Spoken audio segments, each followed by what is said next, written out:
I am honestly so tired of grown adults acting like literal toddlers over property lines. I mean, buying those stupid oversized mirrored aviators for a dog was just the tipping point of my sanity. It's exactly why I had to start Sovereign Justice in the first place, because people just will not leave you alone to drink your coffee in peace. Let's just dive into it. I'm holding a half-drank cup of lukewarm black coffee, standing in my boxers at 7 in the morning, and watching my 90-pound golden retriever meticulously lick a plastic lawn gnome.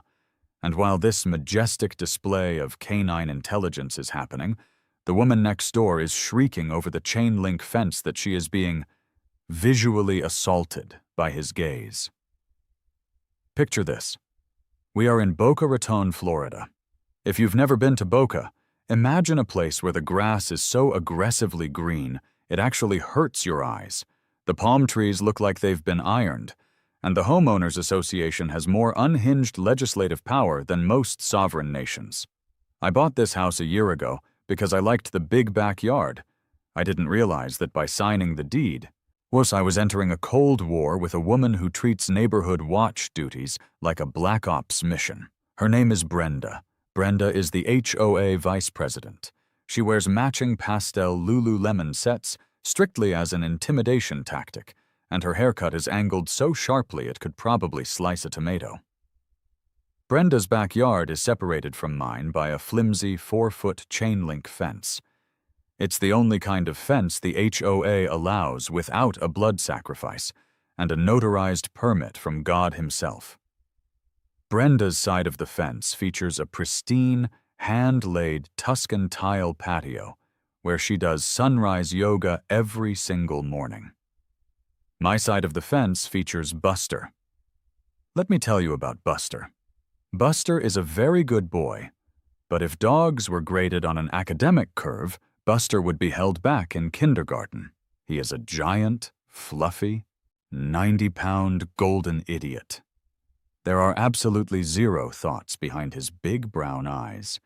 Just elevator music and a vague desire for cheese. So it's Tuesday. The sun is just starting to bake the Florida humidity into a thick, unbreathable soup.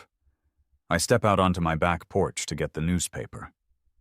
I look over, and there is Brenda, twisted into what I can only describe as a pretzel shape on her mauve yoga mat. And sitting right at the fence line, perfectly still, is Buster. He is staring directly into Brenda's yard. "Excuse me!" Brenda barks, breaking her meditative pose. She untangles her legs and marches right up to the chain link. "David, are you seeing this?" I take a sip of my coffee. "Seeing what, Brenda?" "Your beast!" she screeches, pointing a manicured finger at Buster. Buster slowly turns his head, looks at her finger, and then sneezes. "He is menacing me. He has been staring at me for 20 minutes. It is a deliberate invasion of my privacy." Now look, I could have explained reality to her. I could have told her that Buster wasn't staring at her aura, or her yoga poses, or her existence. Buster was staring at a very specific, very fat squirrel that had taken up residence in the trunk of her prized pygmy date palm. The squirrel was currently throwing half-eaten acorns onto her Tuscan tiles, and Buster was waiting for one to bounce into our yard. But I looked at Brenda. I looked at her flushed face, her angry, squinting eyes, and the sheer audacity of a human being complaining that a dog was looking at her. And I made a choice. "Brenda," I say, keeping my voice incredibly calm. "I'm so sorry. You're right. That's entirely unacceptable." She blinks, jaw clearly thrown off by my immediate agreement. Usually we argue for at least 10 minutes before she threatens to fine me for my grass being 1/8 of an inch too long. "Well, yes, it is. It's disturbing my prana. I'll handle it immediately, I promise, turning around and whistling for Buster. He bounds over, nearly tripping over his own massive paws, and we go inside. I didn't handle it by keeping him inside. Oh no, that's not how we do things here. I immediately open my laptop. I need a solution that is so aggressively stupid it cannot be argued with. I find a specialty pet supply website and pay $30 for expedited overnight shipping on a pair of dog goggles. But not just any goggles. I order massive, oversized, polarized, mirrored aviator sunglasses designed to protect military working dogs from debris. And they make the dog look like a canine Tom Cruise from Top Gun. While I wait for the delivery, I go down to the local hardware store. I buy a piece of violently bright neon yellow poster board. I buy a pack of the thickest black Sharpies they sell. I go home, sit at my kitchen table, and I get to work. The next morning, Wednesday, the Florida sun rises again. At exactly 6:45 a.m., Brenda steps out onto her patio, unrolls her mat, and begins her deep breathing exercises. At 6:46 a.m., I let Buster out. Buster trots happily out into the dewy grass. But today, he is wearing the aviators. They are strapped securely around his big, blocky head. The mirrored lenses reflect the morning sun like twin disco balls. He looks absolutely ridiculous. He looks like he's about to ask for your license and registration. Chum. He immediately walks to his favorite spot by the fence, sits down, and faces Brenda's yard, waiting for the squirrel. I casually stroll out holding my coffee mug. I have a zip tie in my teeth and the neon poster board in my hand. I walk right up to the chain link, directly in Brenda's line of sight, and I zip tie the sign to the metal mesh. Brenda stops mid-sun salutation. She stares at the dog. She stares at the sunglasses. She reads the sign. In massive, blocky black letters, the neon sign reads, "Blind dog, please do not distract with yoga." For a solid 10 seconds, there is absolute silence in the neighborhood.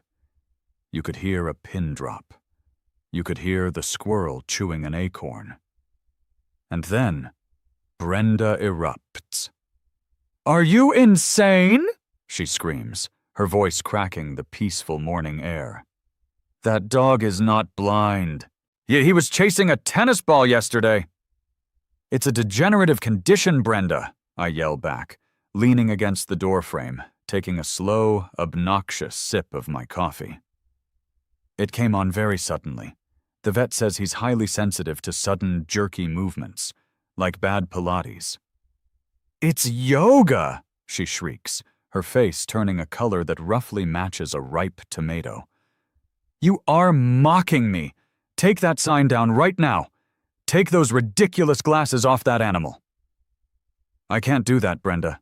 It's a medical necessity. The glare from your patio tiles is bad for his retinas." Buster, meanwhile, hasn't moved. He is just sitting there, a 90-pound golden statue of justice, the mirrored lenses reflecting Brenda's furious pacing. Because he's wearing the aviators, you can't tell where he's looking. He looks incredibly menacing, as if a menacing dog also had his tongue lolling out the side of his mouth. "I am calling the police," Brenda threatens, pulling her phone out of her pocket. "This is harassment. This is emotional distress." Do you know what you do when an HOA tyrant threatens to call the cops over a dog wearing sunglasses? You lean in. "You do that, Brenda," I call out, waving my coffee mug at her. "Tell them the dog is armed. Tell them he's operating an illegal surveillance ring. Make it interesting." She actually dials 911. I stand there and watch her do it. She is pacing back and forth, waving her arms, aggressively pointing at my dog, who is now laid down in the grass and is trying to chew on a dandelion through the bottom of his sunglasses. About 20 minutes later, a white Boca Raton police cruiser rolls slowly down our pristine, A palm tree-lined street. It pulls to a stop in front of my driveway. The doors pop open. Enter Officer Ramirez and Officer Davies. Ramirez is an older guy, graying at the temples, looking like he is entirely too close to retirement to be dealing with this. Davies is young, fresh out of the academy, and looks like he still gets carded buying lottery tickets. They both look sweaty, and they both look incredibly annoyed.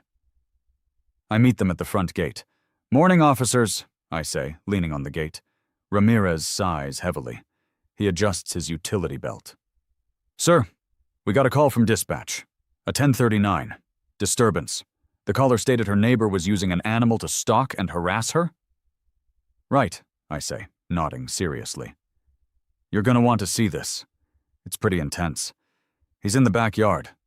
I lead them around the side of the house, and I can feel the tension radiating off Ramirez. He's expecting a rabid pit bull. He's expecting a vicious, snarling beast throwing itself against the fence. Davies has his hand resting cautiously near his radio.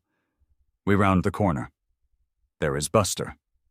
He is still wearing the mirrored aviator sunglasses. He has successfully ripped the dandelion out of the ground and is sitting proudly with the yellow flower sticking out of the side of his mouth like a cigar. Beside him, glowing in the morning sun, is the neon sign, "Blind dog. Please do not distract with yoga." Ramirez stops dead in his tracks. Davies bumps into him. The two cops stand there, staring at my golden retriever. Buster sees new people, thumps his tail against the grass, and lets out a muffled, happy woof around the dandelion. Once, Ramirez slowly takes his sunglasses off and rubs the bridge of his nose. He looks at the dog. He looks at the sign. He looks at me.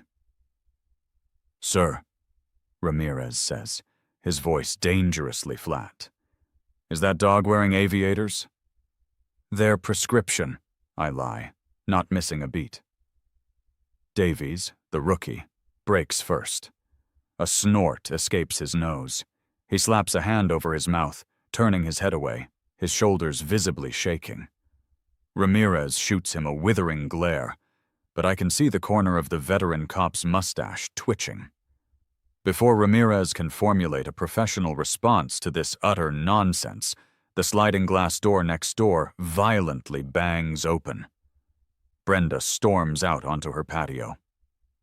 "Officers!" she yells, marching right up to the chain-link fence. "Thank God you're here! Look at this! Look at what he's doing!" Ramirez walks slowly over to the fence line. "Ma'am, are you the caller?" "Yes, I am Brenda Vance, Vice President of the Homeowners Association. This man has been terrorizing me. He placed that sign there to humiliate me, and he's forcing that poor, dangerous animal to stare at me while I exercise." Ramirez looks back at Buster.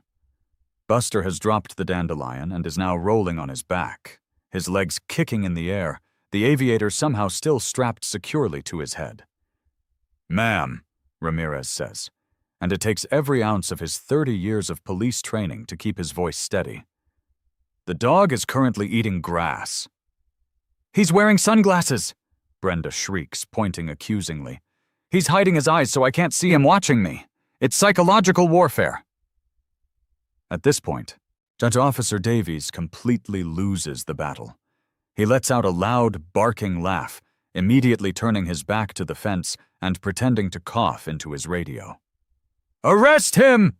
Brenda demands, her voice reaching a pitch that only Buster can probably hear. "Issue a citation! Cite him for disturbing the peace! Cite the dog!" Ramirez sighs again.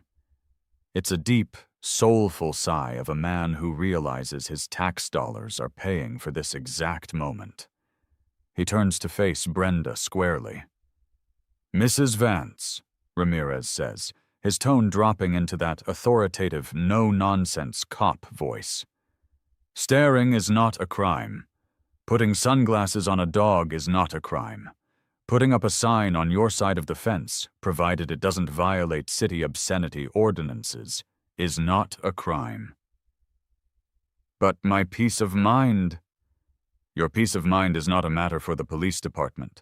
Ma'am, Ramirez says bluntly, if you feel your neighbor is violating HOA bylaws, you take it up with your board.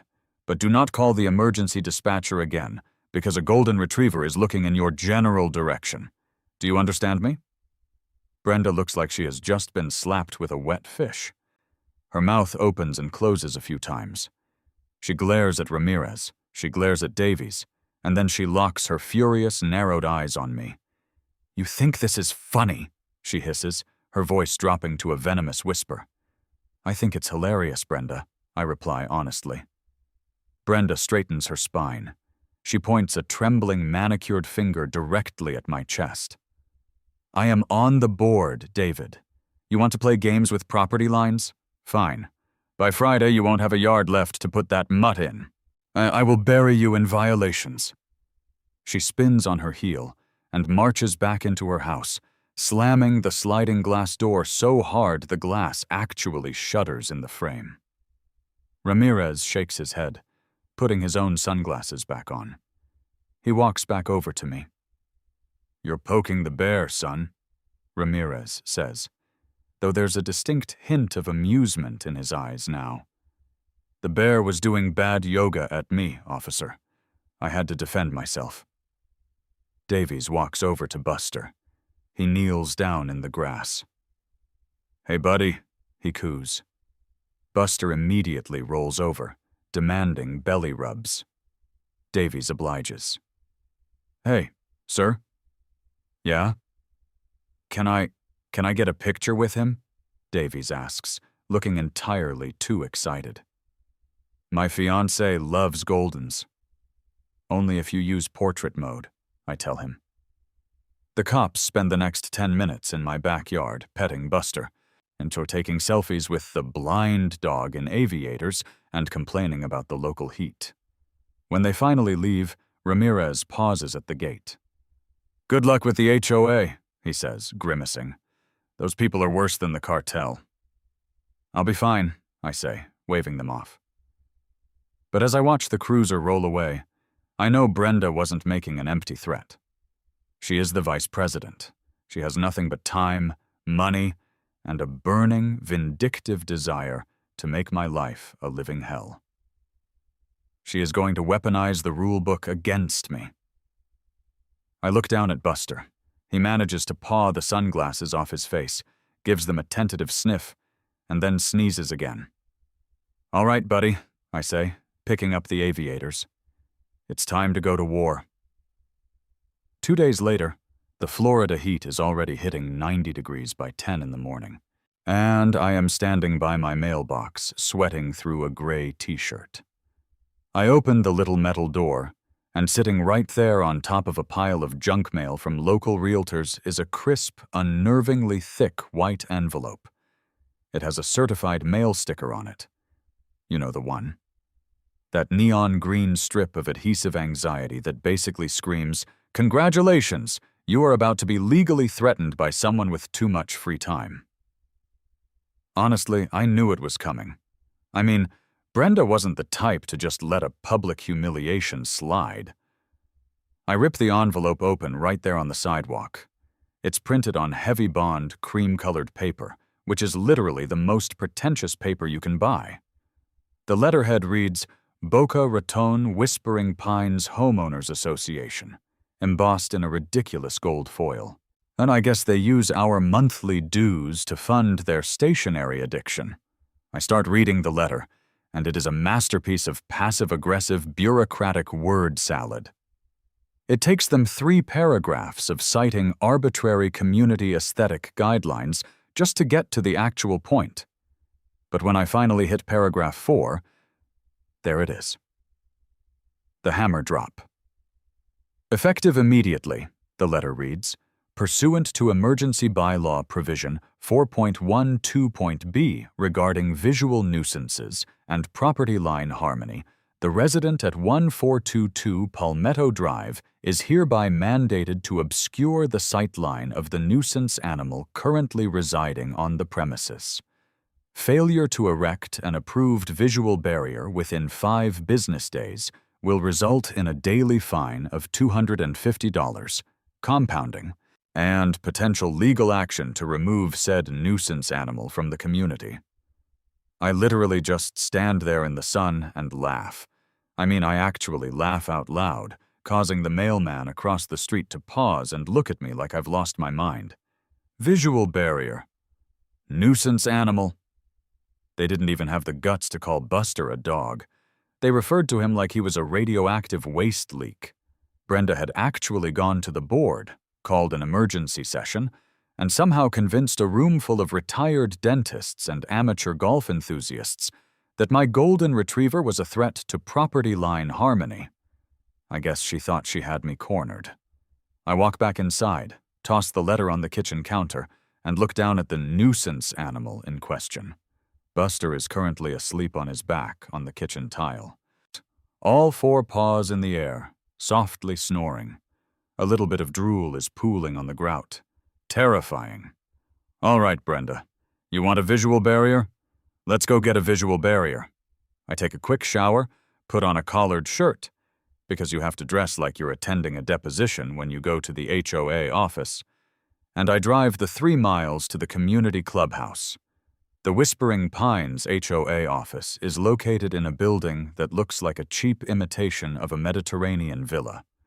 It's got terracotta roof tiles, stucco walls, and a fountain out front that features a cherub pouring water out of a jug. It is aggressively tasteless. I walk through the heavy glass double doors and into the reception area, which smells overwhelmingly of potpourri and lemon pledge. Chatterson, sitting behind a massive mahogany desk, is a receptionist who looks like she has been working there since the Reagan administration. She glances up at me over a pair of reading glasses perched on the very tip of her nose. "Can I help you?" she asks, sounding like my mere presence is a massive inconvenience. "Hi, yes," I say, slapping the cream-colored letter down on her desk. "I'm Dave from 1422 Palmetto. I received this emergency mandate regarding my nuisance animal. I'm here to comply. I need to apply for a permit to build a solid privacy fence along my eastern property line." The receptionist looks at the letter, then looks at me. A very slow, highly unpleasant smile creeps across her face. "Oh, you're the dog person." "I am the dog person, yes. So, if I could just get the architectural review forms for a 6-foot privacy fence." "I'm afraid that won't be possible," a voice says from the doorway behind the reception desk. I don't even have to turn around to know who it is. I can hear the subtle, synthetic rustle of pastel activewear. I slowly pivot on my heel, and there she is. Brenda. She's holding a clipboard and a tumbler full of iced green tea, looking like the cat that not only ate the canary, but successfully framed the dog for it. "Brenda," I say, keeping my tone perfectly flat. "Fancy seeing you here. Doing a little light tyranny before lunch?" "It's Vice President Vance when we are in this building, David," she says, stepping out into the lobby. She walks over and picks up my letter, tapping her manicured nails against the heavy bond paper. "And as for your permit request, it is denied." "Denied?" I raise an eyebrow. "I haven't even filled out the paperwork yet. You mandated that I obscure the sightline. A solid wood privacy fence is literally the definition of obscuring a sightline." "Oh, it certainly is," Brenda agrees, taking a slow sip of her green tea. "However, if you had bothered to read the community covenants you signed when you moved in, you would know that Section 8, Paragraph 3, clearly states that solid fences over 4 feet are strictly prohibited in the Whispering Pines subdivision. We must maintain the open concept aesthetic of our community." I stare at her. "So let me get this straight. You are mandating, under threat of a $250 daily fine, that I build a visual barrier to block my dog's view of your yard. Correct, she says, her smile widening. But you are simultaneously legally prohibiting me from building any fence tall enough or solid enough to actually serve as a visual barrier. Also correct, she purrs, practically vibrating with smugness. The Architectural Review Board cannot, in good conscience, approve a blatant violation of the community aesthetic, even for an emergency mandate. I cross my arms. So what exactly do you expect me to do, Brenda?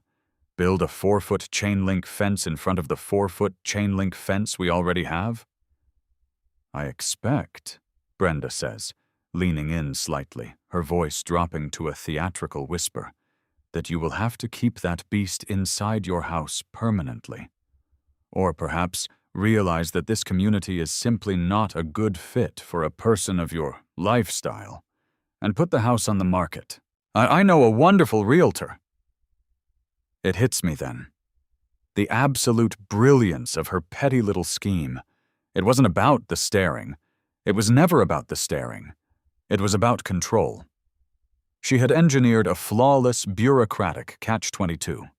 She created a rule I had to follow, and then used existing rules to make it impossible for me to follow it. She wanted to force me to lock Buster indoors 24/7. Essentially ruining his life and mine, or fine me into foreclosure. Honestly, I have to respect the sheer, unadulterated villainy of it. It's a classic squeeze play. I see, I say, nodding slowly. I reach out and pluck the letter from her perfectly manicured fingers. So, a standard fence is out of the question. Completely, she says confidently. We will be out to inspect your property on Monday morning. If the sightline is not obscured by a permitted, compliant structure by then, the fines will begin compounding. Have a wonderful day, David. She turns her back on me and glides back into the inner office, the heavy door clicking shut behind her. I walk out of the clubhouse and get back into my sweltering car. I sit there for a minute, the steering wheel burning my palms, just thinking. Most people would fold here. Most people would hire a lawyer, spend 10 grand fighting the HOA in mediation, or just give up and keep their dog in the kitchen. But I am not most people. I am physically allergic to letting tyrants win on a technicality. I drive home. Buster greets me at the door with a stuffed, squeaky mallard duck in his mouth, looking incredibly proud of himself. I give him a pat on the head, walk straight to my home office, and crack my knuckles. All right, Brenda, I mutter to myself, pulling up Google. You want to play the loophole game? Let's play the loophole game. I spend the next 6 hours diving into the deepest, darkest trenches of property law. I read through state statutes, municipal codes, and zoning regulations. I am looking for a trump card. I need a structure that is tall, wide, entirely opaque, and most importantly, completely immune to HOA regulation. I look up temporary structures. Tents? Banned? Sheds? Banned within 10 feet of the property line. Pergolas? Require a 6-month architectural review process. Landscaping? Fast-growing bamboo? Banned as an invasive species. By hour 4, I'm getting a headache. By hour 5, I'm considering buying a junked school bus and parking it in the yard, but the bylaws are airtight on vehicles. They really thought of everything. And then, around hour 6, I stumble onto a forum for amateur radio enthusiasts. It's a weird, ancient-looking website from the early 2000s, full of guys complaining about their neighbors complaining about their ham radio towers. And buried in a thread from 2014, some guy named Call Delta posts a link to a federal document. I click the link, I read the title, I read the first paragraph, and I literally start laughing so hard I choke on my own spit. Buster runs into the room and drops the squeaky duck on my foot out of concern. "Buster," I gasp, picking up the duck and tossing it down the hall. "We got her. We legally have her. What I had found, my friends, is the holy grail of malicious compliance. It is the silver bullet for killing HOA overreach. It is the FCCOTARD rule. Let me explain this to you, because this is the kind of knowledge that should be taught in high schools. OTARD stands for Over-the-Air Reception Devices. Back in 1996, the Federal Communications Commission realized that local municipalities and power-tripping HOAs were preventing people from accessing television and communications by banning satellite dishes and antennas. So, the federal government stepped in and dropped the hammer. Under the OTARD rule, an HOA is strictly federally prohibited from restricting, delaying, or fining a homeowner for installing an antenna or satellite dish to receive video programming. As long as the dish is on property, you have exclusive use of, like your own backyard, the HOA cannot stop you. They cannot force you to hide it. They cannot delay you with an architectural review. And the best part? That federal law supersedes HOA bylaws. It supersedes state law. It supersedes Brenda. The rule technically limits standard satellite dishes to 1 meter in diameter. However, there is no strict federal limit on the number of dishes you can have, provided they are necessary to receive the desired signals. And if you are trying to pick up distant, multi-directional terrestrial broadcasts from, say, international stations or hyper-local county feeds, you might need a very, very robust array of antennas and dishes pointing in multiple directions to get an acceptable signal. I don't need a fence. I need telecommunications infrastructure. I immediately pull out my phone and start searching for local contractors. I need someone who is willing to do a highly unusual, borderline unhinged installation project on zero notice. And I call 4 different landscaping and fencing companies. The moment I mention the words Whispering Pines HOA, 3 of them hang up on me. The 4th one actually laughs and says, "Sorry, man, I don't work in North Korea," before clicking off. I am starting to get desperate when I remember a guy I met a few months ago at a sports bar. He was wearing a shirt covered in drywall dust and complaining loudly to the bartender about city permit inspectors. I dig through my wallet and find the crumpled business card he handed me. Chuck's Custom Builds. No job too weird. I dial the number. It rings 6 times before a gruff, gravelly voice answers. "Chuck speakin'." In the background, I can hear the whine of a table saw and the muffled sounds of classic rock. "Hey, Chuck. My name is Dave. We met at O'Malley's a few months back. You were ranting about a code enforcer named Gary." "I hate Gary," Chuck says immediately, no hesitation. "Gary is a bureaucratic parasite. What do you need, Dave?" "I need a contractor who hates homeowners associations more than he likes having a quiet weekend," I tell him. "I'm out in Whispering Pines." Chuck whistles low through his teeth. "Whispering Pines. That's enemy territory, son. The women out there will measure your grass with a ruler and fine you if it's leaning left. I charge double for working behind enemy lines." "I will pay you triple," I say, leaning forward in my desk chair, "if you can be at my house tomorrow morning to plan a completely legal, federal law-compliant spite structure." There is a brief silence on the other end of the line. The table saw in the background powers down. "Talk to me," Chuck says. "So, here's the deal," I start, pacing around my office. "I need you to build me a fence." "Fences are illegal over 4 feet in Whispering Pines, Dave," Chuck interrupts. "They'll have an injunction on me before I pour the concrete for the post holes." "No, Chuck, listen. I don't want a fence. I want you to install a high-density, multi-directional satellite and terrestrial antenna array. I need it to be exactly 6 feet tall. I need it to be perfectly opaque. And I need it to run the entire length of my eastern property line right up against the existing chain-link fence. I can hear the gears turning in Chuck's head over the phone.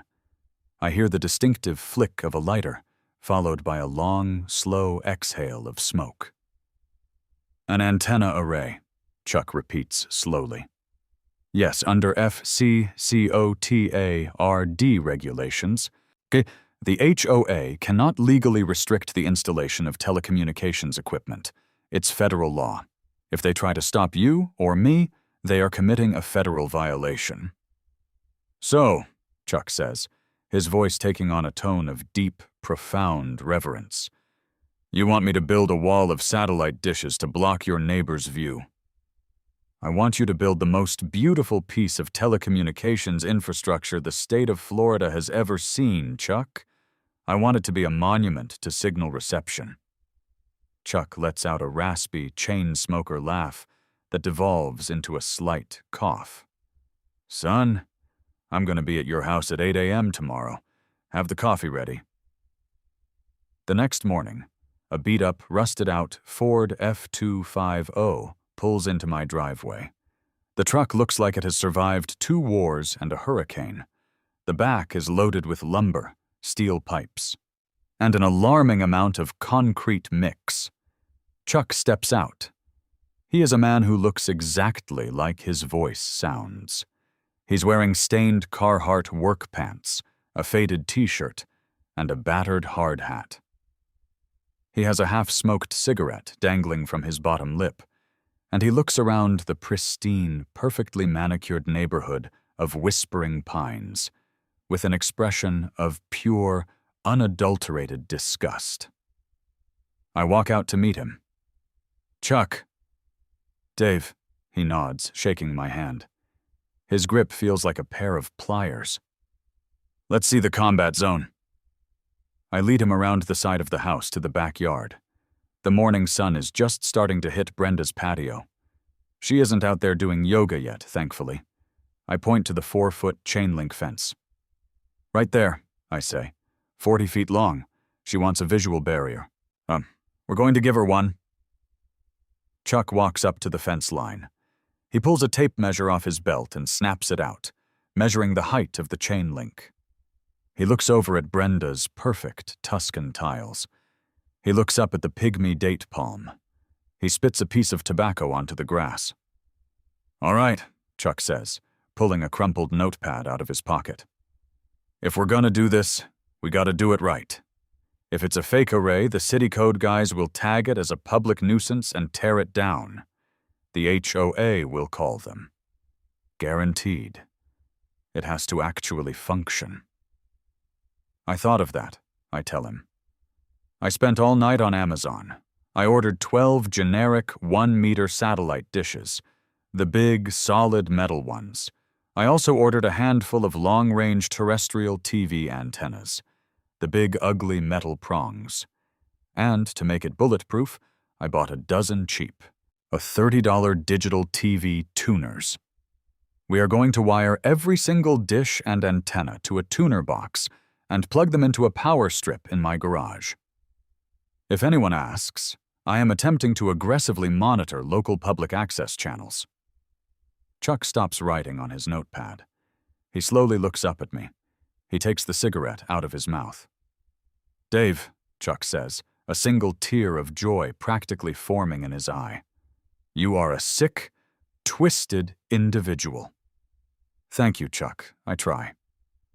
Okay, here's the blueprint, Chuck says, getting down to business. We can't just stick them in the dirt. We need to sink galvanized steel poles in concrete footings to mount the dishes. We stagger them. 2 rows, bottom row, top row. Overlap the edges of the dishes by about 3 inches. That gives you a solid pan, very impenetrable wall of curved metal that is exactly 6 feet high. Can we face the concave side toward my yard and the convex back of the dishes toward her yard? I ask. Absolutely, Chuck says. Better for signal reception anyway, depending on the orbital angle of the satellites. Plus, the back of those dishes is usually a really ugly, dull gray fiberglass. I smile. A really big, terrible smile. Actually, Chuck, about that, they won't be gray. Chuck squints at me. What do you mean? If I'm building a 40-foot wall of satellite dishes facing her patio, I explain, I can't just leave it blank. That's boring. And under the First Amendment and general property rights, I am allowed to decorate my communications equipment however I see fit, as long as it doesn't contain profanity. Where are you going with this? Dave? I called a buddy of mine who runs a commercial vehicle wrapping business, I say, crossing my arms. You know, the guys who put giant logos on the sides of plumbing vans? Chuck nods slowly. I sent him a high-resolution photograph last night. He is currently printing a 40-foot wide, 6-foot tall weatherproof vinyl wrap. It's designed to be cut into sections and applied directly to the convex backs of the 12 satellite dishes. Chuck stares at me. What is the picture, Dave? I whistle. Buster, who had been digging a hole near the porch, comes bounding over. He is covered in dirt. I reach into my pocket, pull out the oversized mirrored aviator sunglasses, and strap them onto his big, furry head. Buster sits there, panting, looking like an idiot savant. I point at the dog. Chuck looks at Buster. He looks at the fence. He looks at me. You're telling me, Chuck says, his voice actually trembling with suppressed laughter, that you are going to wrap a massive, federally protected satellite array with a 40-foot panoramic image of your dog wearing sunglasses? It's a tribute, I say, completely deadpan. To his fading eyesight, I guess. Chuck throws his head back and lets out a bark of laughter that startles a flock of birds out of Brenda's palm tree. He slaps his knee, dropping his notepad in the grass. I literally love you, Chuck wheezes, wiping his face. I will do this job for the cost of materials and a case of beer. Just promise me I get to be here when she sees it. Chuck, my friend, I say, patting him on the shoulder. I wouldn't let you miss it for the world. We build tomorrow. And just like that, the trap is set. Brenda wanted to use the rule book to crush me. But she forgot the golden rule of malicious compliance. There is always a bigger rule book. And the federal government's rule book doesn't care about her morning yoga. Saturday morning hits Boca Raton like a wet, hot towel to the face. Honestly, it's barely 5:45 a.m. The sun hasn't even fully breached the horizon, and the air already feels like you're breathing through a damp sponge. I am standing in my driveway holding a massive, industrial-sized thermos of black coffee, just waiting. The neighborhood is completely, unnervingly silent. It's that deep, expensive kind of quiet where you can practically hear the property values appreciating. And then, I hear it. About a mile down Palmetto Drive, the distinct, thunderous roar of a mufflerless diesel engine shatters the morning peace. It sounds like a mechanized angry bear barreling down the pristine asphalt. I mean, literally, you could feel the vibrations in the soles of my shoes before the truck even rounded the corner. Chuck's rusted-out Ford F250 comes careening into view, blowing a thick cloud of black exhaust directly into Mrs. Higgins's prized hydrangea bushes across the street. He hops the curb slightly, corrects, and slams the truck into park right in my driveway, the brakes squealing like a dying pig. The doors fly open. Chuck steps out, already holding a lit cigarette and a clipboard. From the passenger side and the back seat, 2 other guys emerge. One of them is a mountain of a man wearing a cut-off denim shirt, who looks like his legal name is probably just Meat. The other is a skinny, twitchy kid with a backwards Monster Energy hat, who looks like he runs entirely on nicotine and anxiety. "Morning, Dave," Chuck rasps, taking a massive drag of his cigarette and flicking the ash onto my perfectly manicured driveway. "Meet the demolition crew. This is Tiny." He points to the mountain of a man, who just grunts. And this is Skylar. Skylar is our low-voltage wiring guy. He's legally not allowed to touch the power tools, but he can wire a coaxial cable faster than anyone in the tri-state area. Gentlemen, I say, handing Chuck the thermos of coffee. Welcome to Whispering Pines. The target is in the backyard. We walk around the side of the house. The sky is just starting to turn that bruised, purplish-pink color. Brenda's house is completely dark. I can see the faint glow of a nightlight through her master bathroom window. But other than that, no movement. She is probably asleep, dreaming of citing people for having the wrong color mulch. All right, boys, Chuck says, his voice dropping to a gravelly whisper. He sounds like a general briefing his troops before a Black Ops raid. We are on the clock. We have a very tight window before the local authorities try to shut us down with arbitrary paperwork. We need 8 holes, 3 feet deep, spaced exactly 5 feet apart, running parallel to the existing chain link structure. Tiny, get the 2-stroke auger. Skylar, start unloading the dishes and the steel pipe. Let's make some noise. Honestly, I have never seen human beings move with such motivated, chaotic energy.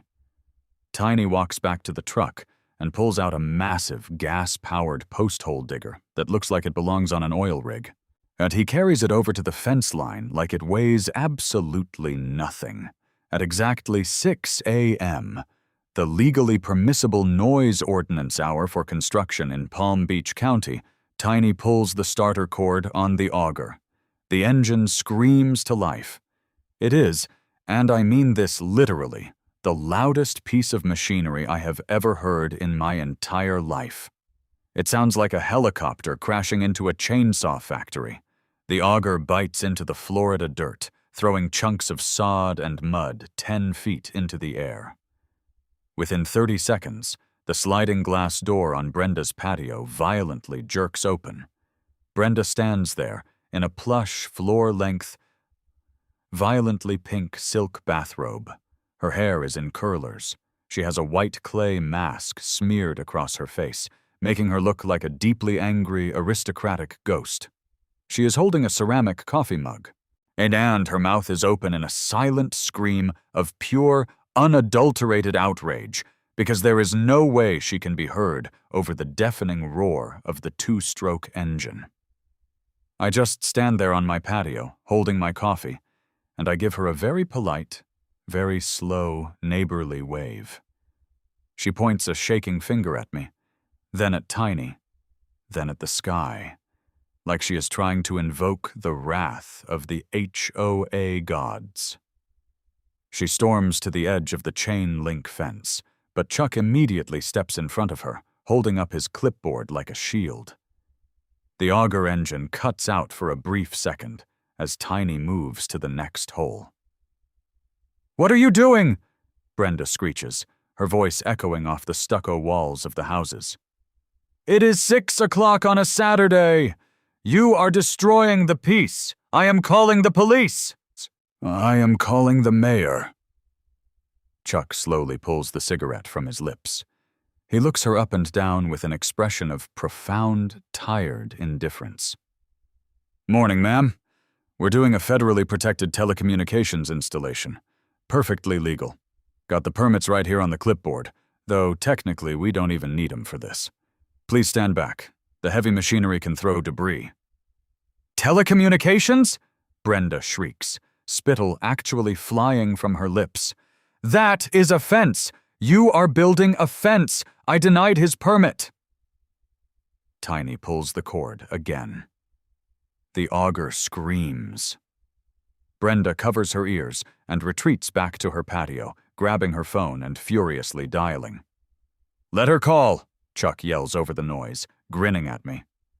"By the time anyone gets here who actually cares, the concrete will be set. Skylar, we'll get the quick let's pour these footings."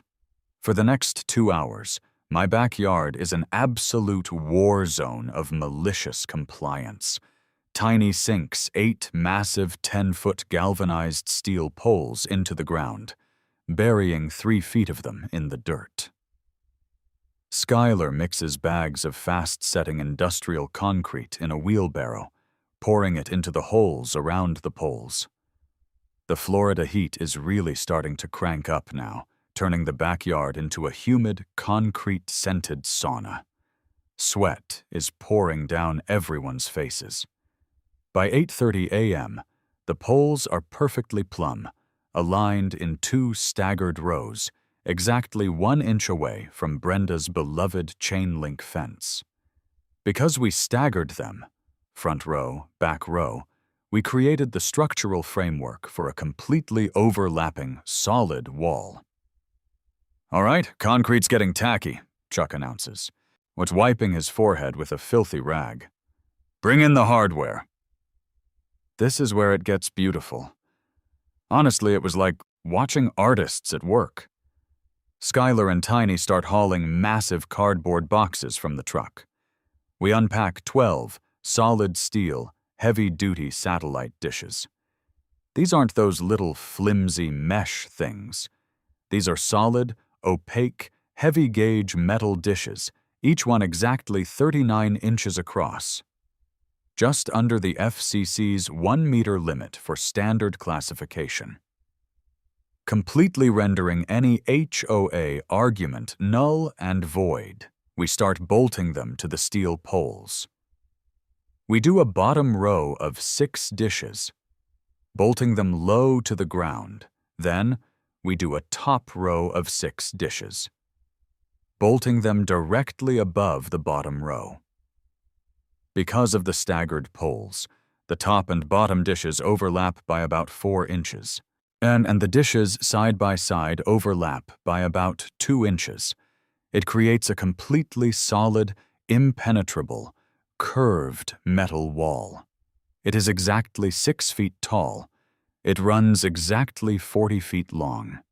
You literally cannot see a single millimeter of Brenda's patio, her yoga mat, or her pygmy date palm through it. The sightline is completely, utterly, legally obscured. "Beautiful," Chuck mutters, stepping back to admire his work. The front of the dishes, the concave side, faces my yard, with all the little receiver arms pointing toward the sky. The convex backs of the dishes face Brenda. Right now, it's just a massive wall of dull, gray fiberglass right in her face. "Skylar," Chuck barks. "Wire it up. Make it legal."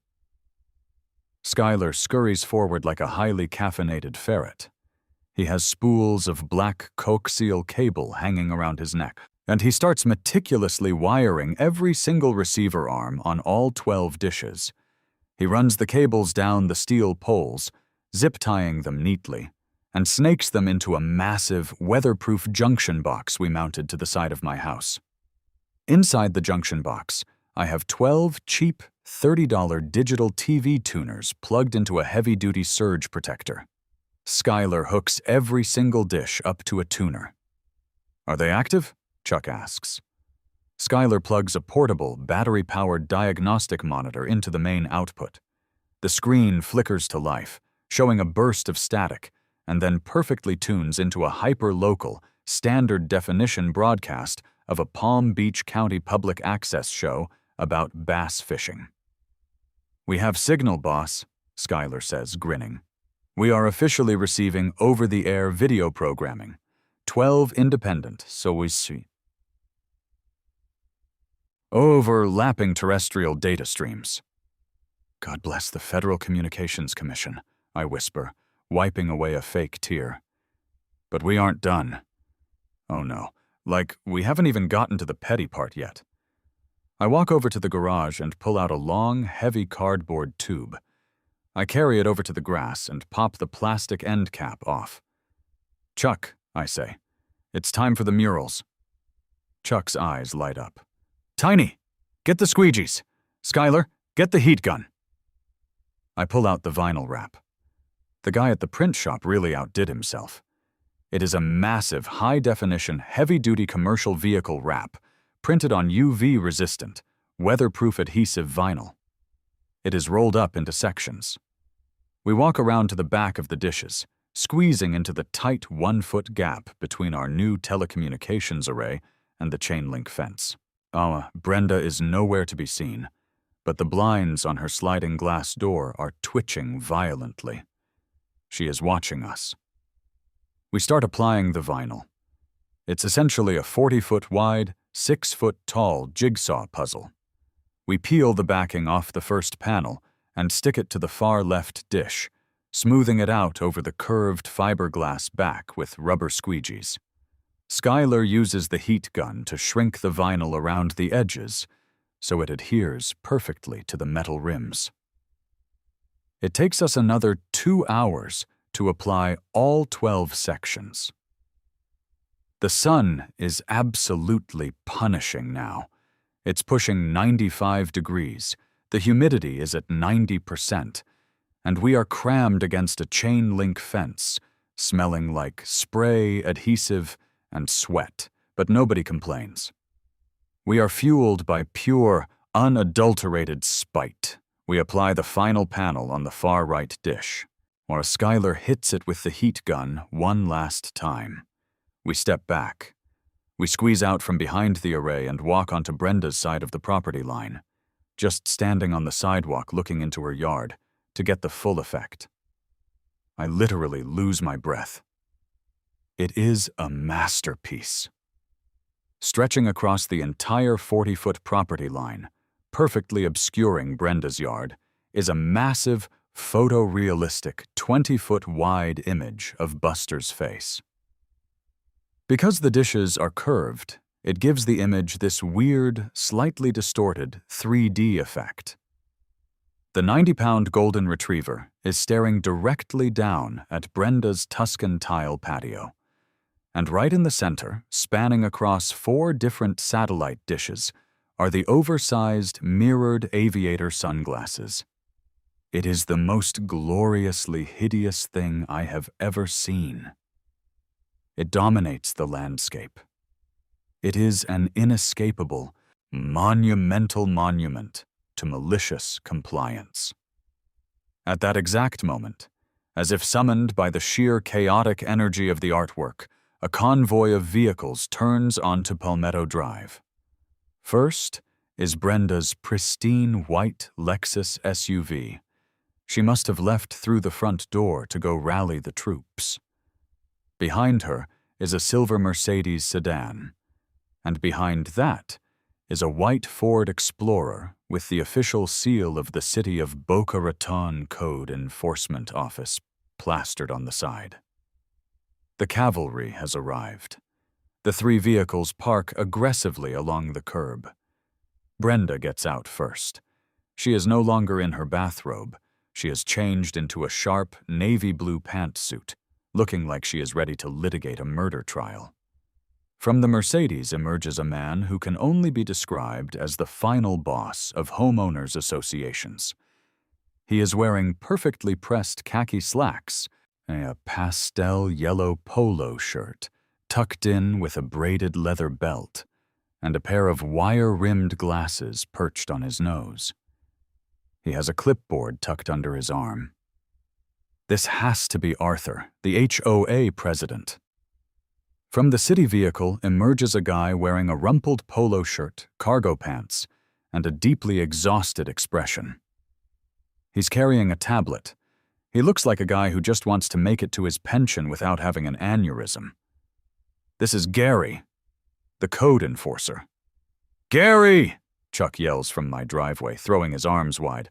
"My man! How's the wife? How's the sciatica?" Gary stops dead in his tracks.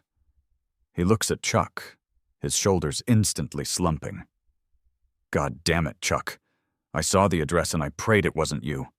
What are you doing out here? You know this subdivision is a nightmare." "Just doing some light telecommunications work." "Gary," Chuck says innocently, gesturing to the massive array. Brenda marches right up the driveway, flanked by Arthur. She doesn't even look at me. She points a trembling finger at the back of the dishes, at the massive 20-foot visage of my sunglass-wearing dog. "Look at it!" she screams at Arthur and Gary. Just look at it. It is an abomination. It is a spite fence. He completely ignored my mandate and built an illegal, unpermitted, structurally hazardous solid wall just to mock me." Arthur pushes his glasses up his nose. He looks at the massive vinyl wrap, his face contorting into a mask of pure disgust. "Mr. David, is it?" he says, his voice dripping with condescension. "I am Arthur Pendleton, president of the Whispering Pines Board of Directors. Vice President Vance informed me of your situation. I must say, yes, I have never seen such a blatant, juvenile disregard for community standards in my 20 years on this board." "Nice to meet you, Artie," I say, leaning against one of the steel poles. "And honestly, I'm just trying to comply with the emergency mandate. Brenda said I needed to obscure the sightline of my nuisance animal, so I obscured it. With a solid metal wall painted with a giant mocking mural," Brenda shrieks. "It's an illegal fence." Arthur clicks his pen and starts writing furiously on his clipboard. "This is a direct violation of Section 8, Paragraph 3, regarding fence height and opacity. It is a violation of Section 12, Paragraph 1, regarding unapproved exterior paint and murals. It is a violation of Section 4, regarding unapproved structural modifications." He looks up at me, a cold, victorious smile on his face. "Well, I am officially issuing an immediate stop work order. You will dismantle this structure by sundown, or the HOA will hire a private demolition crew to remove it at your expense and place a lien on your property for the cost, plus compounding fines of $500 a day." He rips a pink carbon copy off his clipboard and holds it out to me. I don't take it. I just smile. "Arthur," I say, keeping my voice incredibly calm, "I think there's a misunderstanding here. This isn't a fence, and it certainly isn't a wall." "Oh, really?" Arthur scoffs. "Then what, pray tell, is this 60-square-foot barrier of metal and concrete?" I reach into my back pocket and pull out a neatly folded, thick stack of paper. I unfold it. It is 15 pages of federal regulatory text, highlighted in neon yellow. "This," I say, tapping the paper, is an active, functioning, multi-directional, over-the-air reception device array. It is designed to capture standard terrestrial broadcast signals, and under the Federal Communications Commission's OTARD rule, that's Over-the-Air Reception Devices, Arthur, specifically Section 207 of the Telecommunications Act of 1996, you, Brenda, and the entire Whispering Pines Homeowners Association are legally prohibited from restricting, delaying, or fining me for its installation." Arthur freezes. His pen hovers over the clipboard. Brenda scoffs loudly. "He's lying!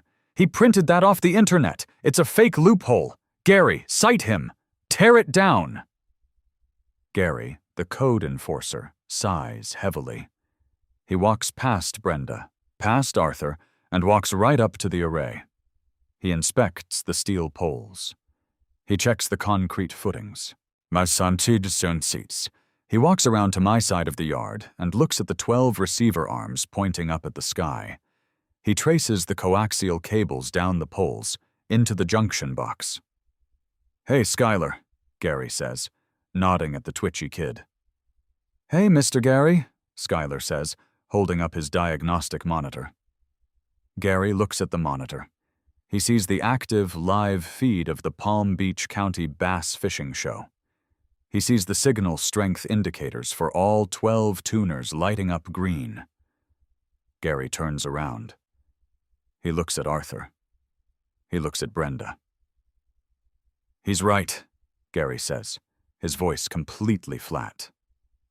"What do you mean he's right?" Brenda shrieks, practically vibrating out of her pantsuit. "It's a spite fence." "It functions," Gary explains tiredly, rubbing his temples.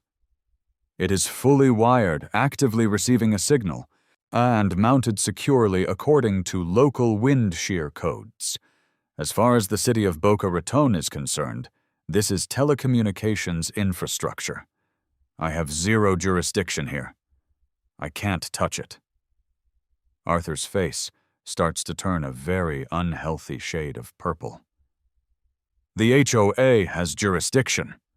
Our bylaws explicitly forbid this aesthetic monstrosity. We don't allow satellite dishes on the ground. They must be hidden on the roofline. Actually, Artie, I say, holding up the highlighted federal document and waving it slightly. The FCC rule explicitly states that an HOA cannot enforce a placement preference if it causes an unreasonable delay, unreasonable cost, or, and this is the important part, precludes the reception of an acceptable quality signal.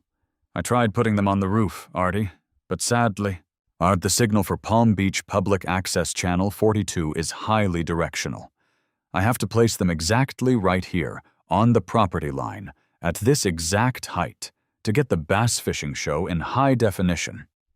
If you try to force me to move them, you are impairing my federal right to access broadcast television.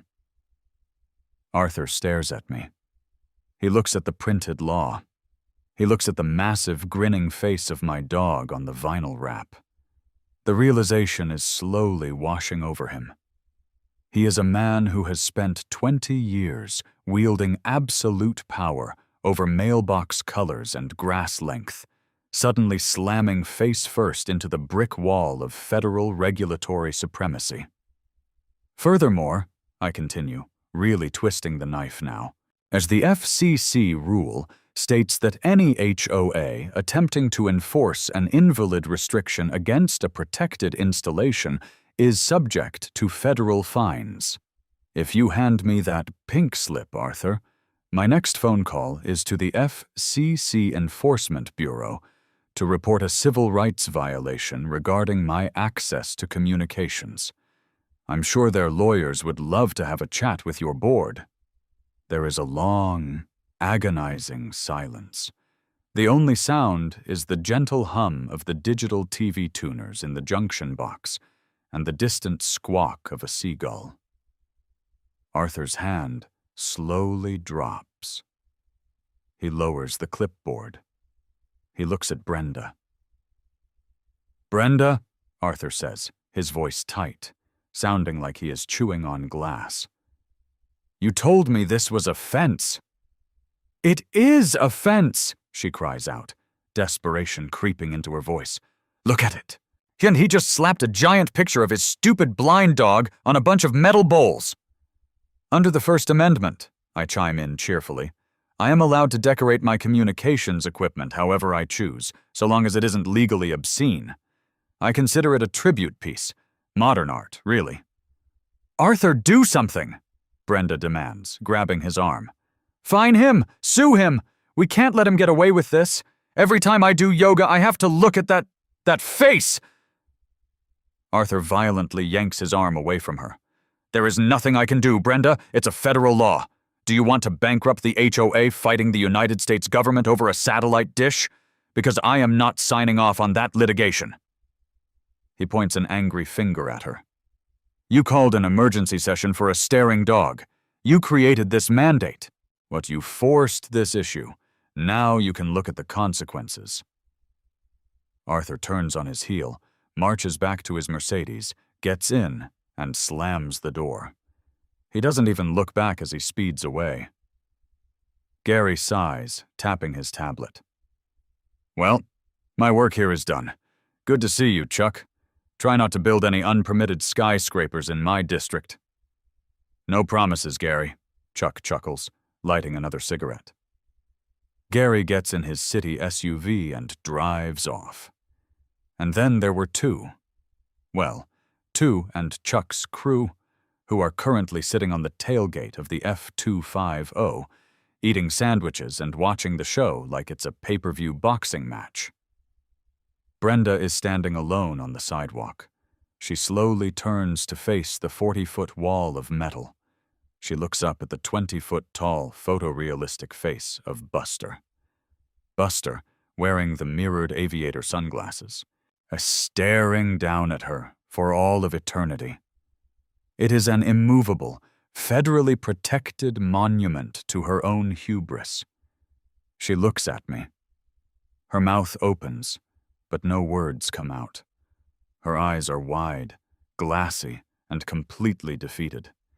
She has been beaten at her own game, crushed by a loophole so massive and impenetrable she can't even comprehend it. She turns around, walks slowly back to her pristine white Lexus, gets in, and drives away. She didn't even go back into her house. I don't know where she went.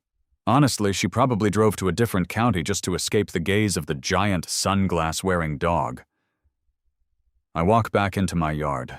Buster is currently asleep under the shade of the junction box. I reach down and scratch him behind the ears. Chuck walks up next to me. He exhales a long cloud of smoke, looking at the back of the dishes. Dave, Chuck says softly. I have been building things for 35 years. I have built houses. I have built commercial plazas. I have built bridges. But this is my magnum opus. This is the Mona Lisa of spite. You did good, Chuck, I tell him. I'll get the beer. We spend the rest of the afternoon sitting in the backyard, drinking cheap beer, and watching the local bass fishing show on Skylar's little portable monitor. Every now and then, I look up at the massive curved wall of metal, knowing that on the other side, Brenda's perfect Tuscan patio is permanently shadowed by the smiling face of the dog she tried to banish. She wanted a visual barrier. I gave her a visual barrier. And that, folks, is why you never, ever bring a tape measure and an HOA rule book to a federal telecommunications fight. When they go low, you don't go high, you go to the FCC.